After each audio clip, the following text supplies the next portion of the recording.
تعالى يابا الترابيزه قدامك اهي. فين؟ زي ما انت تعالى بس بسرعه عشان عايز اكلم الراجل يجيب العقد. انا هكلم الراجل دلوقتي يجيب لنا عقد الايجار وهيجيب ال 2000 جنيه. ما تخافش عليا. ماشي بس عايزك تبصم بس على العقد بسرعه عشان اديهوله واجيب ال 2000 جنيه. ماشي بس بص على بنود العقد كلها. ما تقلقش، انت مش واثق في ابنك؟ لا واثق يا حبيبي واثق.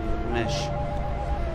الو يلا يا عم، ابويا معايا اهو. هات العقد وحضر فلوسك وهتستلم الارض النهارده والبيت. ما تقلقش هنمضي على الورث كله. تعالى لي بس بره الكافيه وانا جاي لك اهو، ما تاخرش عليا. يلا انا جاي لك اهو.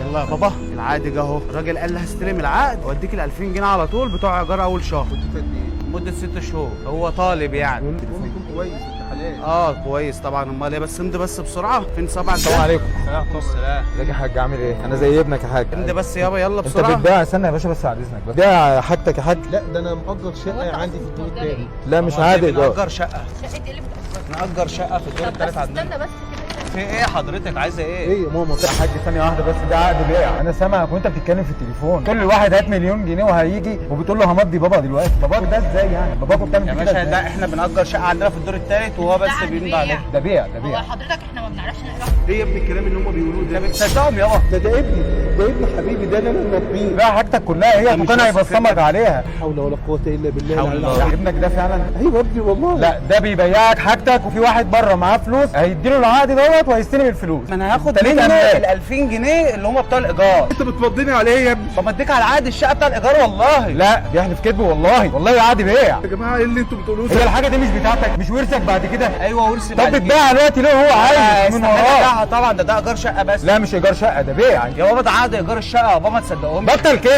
ده عقد بيع يا عم الحاج اهو.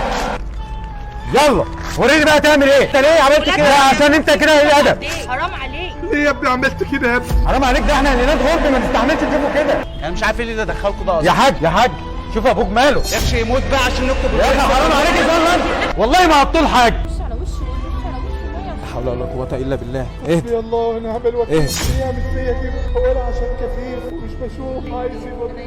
طب ليه؟ بعد ما امه ماتت انا وقفت معاه. هو طماع. السلام عليكم. عايز ايه؟ احنا بنصور تجربه اجتماعيه، كل ده مش حقيقي وده مش ابويا اصلا. ازاي يعني؟ لا انت بتهزر. كل دي تجربه اجتماعيه، في كاميرا بتصورنا هتلاقيها هناك هي ورا العمود، حد بيشاور لك. كل ده بس موقف تمثيلي بنشوف ردود فعلكم ايه. ثانية واحدة ممكن اقول حاجة؟ العروسة الصغيرة ده اهي، انت كنت بتقول ايه لعمو؟